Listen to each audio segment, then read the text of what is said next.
নেতৃত্ব জানাতে রাজধানীর শিক্ষা ভবন মোড় থেকে যুক্ত হয়েছেন ওমর ফারুক। ফারুক, জামায়াতে ইসলামী সমাবেশকে ঘিরে রাজধানীর সড়কে নেতাকর্মীদের উপস্থিতি কেমন দেখছেন এবং আইন শৃঙ্খলা পরিস্থিতি কেমন দেখছেন জানাবেন।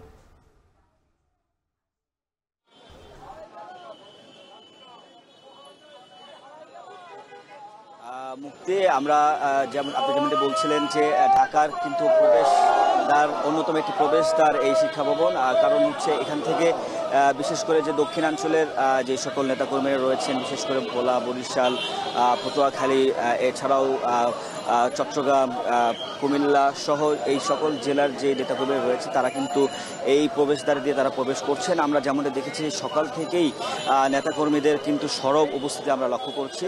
আমরা দেখছি যে আসলে তারা মূলত বিভিন্ন খণ্ড খণ্ড মিছিল নিয়ে তারা তাদের যে সমাবেশ স্থল, আজকের যে জামাত ইসলামীর যে সমাবেশ স্থল সেদিকে তারা যাচ্ছেন।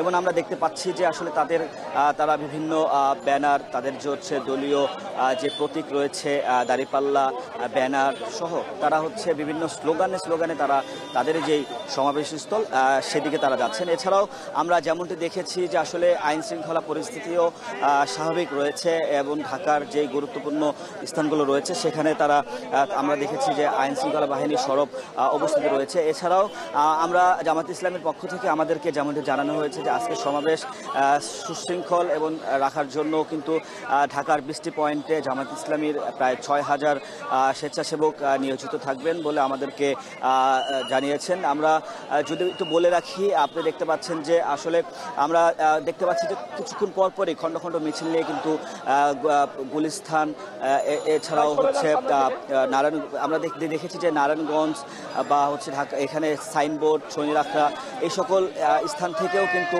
নেতাকর্মীরা তারা পায়ে হেঁটে তারা মিছিল নিয়ে এই সমাবেশ স্থলের দিকে যাচ্ছেন। এবং তারা আমাদেরকে যেটি বলছেন যে আসলে আজকে সমাবেশ ঘিরে তাদের যে 7 দফা দাবি, সেই 7 দফা দাবি বাস্তবায়নের লক্ষ্যে তারা কিন্তু আজকে স্বতঃস্ফূর্তভাবে এই সমাবেশ স্থলে যোগ দিচ্ছেন। এবং তারা বলছেন যে আসন্ন যে ত্রয়োদশ সংসদ নির্বাচন, সেই নির্বাচনে লেভেল প্লেইং ফিল্ড নিশ্চিত করা, পেয়ার পদ্ধতিতে নির্বাচন, এছাড়াও যে জুলাই গণঅভ্যুত্থানে যারা আহত এবং শহীদ হয়েছেন তাদের শহীদদের গণহত্যার বিচার, এছাড়াও গণহত্যার বিচার সহ যে সকল দাবি রয়েছে, প্রবাসীদের ভোটাধিকার যে সকল দাবি রয়েছে, সেই সকল দাবি বাস্তবায়নের লক্ষ্যে কিন্তু আজকে জামাত ইসলামের নেতাকর্মীরা স্বতঃস্ফূর্তভাবে তারা তাদের যে সমাবেশ স্থল সেদিকে যাচ্ছেন এবং তারা অংশ নিচ্ছেন।